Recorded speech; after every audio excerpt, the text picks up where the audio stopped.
Things to consider. You definitely want to have extra copies of visual supports that you're using frequently with students. They'll get torn or lost. They'll fall off the wall and get swept up in the evening. They will disappear. So have a system and a way to keep track of visual supports that you're using for students, and know where those are at. So when in the moment, you can find those easily. Other things to think about: who will be responsible for maintaining that visual? So if this is a visual schedule, who's going to set it up and keep that going? If this is a work system or some sort of visual boundary, who's responsible for maintaining that in your classroom? So a discussion to have amongst the adults in your classroom. And eventually, once students are successful enough with visual supports, especially like visual schedules, I've had students that could take over putting together their visual schedules and getting those set up for the day, so they could help in the responsibility of that. But that takes some time to get there. That's not something that's going to happen right away. So knowing what adult is going to maintain those visual schedules or visual supports in general in the beginning especially. How will the student manipulate that visual? So what will that visual look like? How is the student going to manipulate it? And the goal is that the student is independent. So we want it to be something that the student can do. So is the schedule, if it's a schedule, is it made with Velcro? We made one time and we used paper clips, but the paper clip system was too hard for the student to maintain. So we had to change that up and make it something that the student could actually manipulate or use. And if you run into students who have fine motor issues, or students who even have, maybe they have cerebral palsy, or maybe they have some sort of large motor issues, how are they going to use this visual? How can they manipulate it? How can they use it? So thinking about what do we need to do to adapt this so that this visual can be successful for the student's needs. We've already talked a few times about thinking about, is this visual an object? Is it a real picture? Is it a board maker type picture, or is it something else? Just considering those pieces will help you be more successful in setting up your visuals in your classroom. And sometimes there's some error factors. You won't get it right. My student that I thought could use the paperclip schedule, it didn't work well. They weren't able to use it, and so I had to make adjustments. So just be prepared to make mid-course adjustments. As school staff, we are very good at that. We've definitely learned, especially over the last year, how to change things when they need to be changed. So just things to think about. So let's talk about visual boundaries. Visual boundaries is one type of a visual support. And you can see here on the floor of this classroom, they put down some masking tape or painter's tape to clearly mark out a visual area for the student. I used a similar setup in a kindergarten classroom.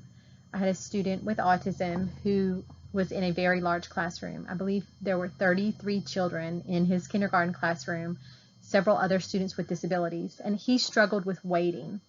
So we did a couple of things with visual supports. We gave him a triangle. He liked the shape of triangles, and he liked the color blue, so we try to use his interest and his likes. So we gave him a blue triangle that said waiting, and we also put some masking tape eventually we ended up with masking tape on the floor. Originally, we gave him the blue triangle and wrote a social story that said, when I'm waiting, Miss Lynn will give me my triangle, and I will hold this in my lap, and I will stay with my chair.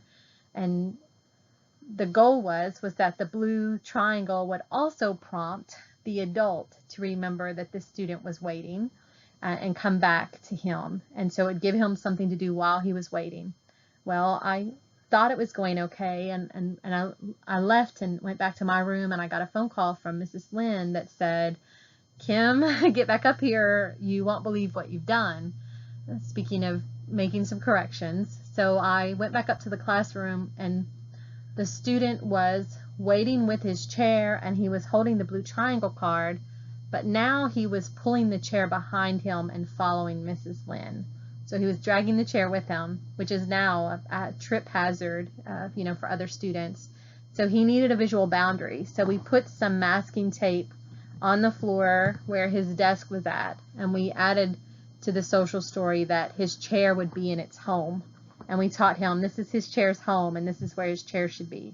So now he would wait with his chair in his chair's home, holding the blue weight card, the blue triangle weight card, which also then prompted Mrs. Lynn to come back and help him, which eventually solved. It took us a day or two to get it kind of right, but eventually that solved it. And the teacher liked that well enough that she made up other shapes, a circle, some more triangles, different colors. And when students were waiting for something, they were taught to get a weight card, and they made an upside down cup with a way to kind of display the waiting card. And it worked really well for all the other students in her classroom. And if you think about it, when you have 33 children that are all 5 years old, 4 and 5 year old in the fall, there's a lot of times where you're waiting, and it's hard for kids and it's hard for adults to remember who to go back to. So one way to utilize visual boundaries. I will say if you're putting things on the floor, then you might want to talk to your janitor and see if there are rules at your school. Some schools I've been in, they didn't really care. Some schools I have been in, it was a big deal to put things on the floor. So just something to know, you might need to ask that. This picture on the right side of the screen, they have taken a long table and they have sectioned it out for individual student spaces, which I think is a great way to use your masking tape to give everybody their own space. So visual boundaries, a good place to start with visual supports. I've done things like put a stop sign. I have adult areas, which we'll talk about that more. That's more of a visual support specifically, but it was my boundary marker. I put up a stop sign on areas that were adult only to keep my students out of those areas. Visual cue cards are another great tool that we can use. The visual cue card set on the left side of our screen comes from Victories in Autism, and I'm going to provide the link for that both at the end of this PowerPoint, and if you're taking this as a part of KEDC's modules, then it'll be in the additional information section. So the visual cue cards on the left, the ones right here, have many different sayings. So quiet, feet on the floor, hands down, stop, sneeze and elbow, which is probably my favorite. It has look, wait.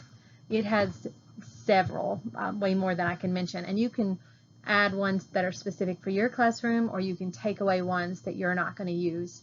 But you just put them on a ring clip, and it gives you a quick, for the adults. I use these for the adults, not for students. I'm not giving these to students. As the adult, I'm keeping these set, and I can pull this out. So if we're in the hallway, I have seen many teachers utilize these in the hallway. So it's testing window and you're supposed to be quiet in the hallway and you don't want to be yelling quiet down the hallway. Well, you can hold up the quiet card and it's going to prompt all the students in your classroom to be quiet.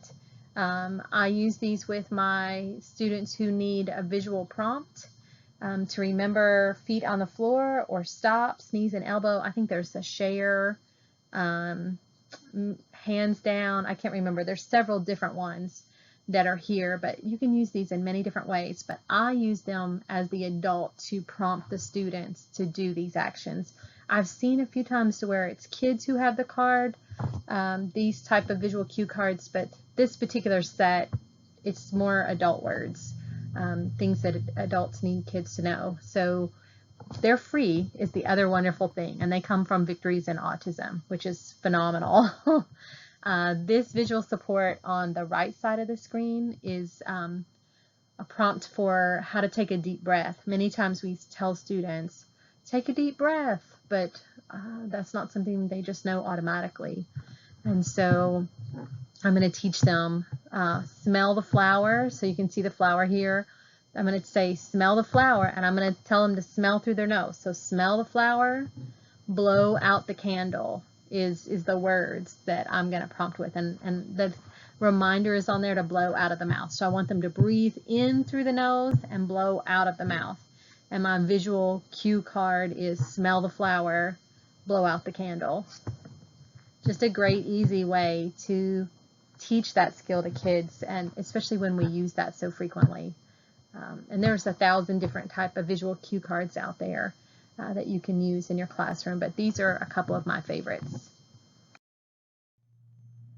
Break choices, important questions that students have, and a great visual support. And I think I snapped this picture in a classroom in Morgan County. So if you're from Morgan County and you're watching this, I snapped a picture, and I really like the setup of this. So you can see that at the bottom of the whose turn is it, and there are two different colors, so we're cueing with the visual color, and only 2 students can be at break at a time. I think that this was used maybe during a center's rotation, so 2 kids were at break while other kids were doing different activities with different people.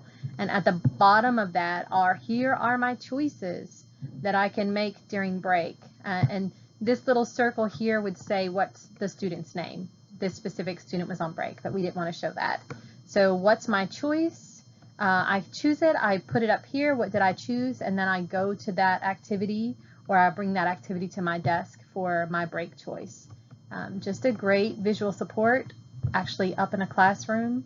2 people on break at a time. Here are your choices.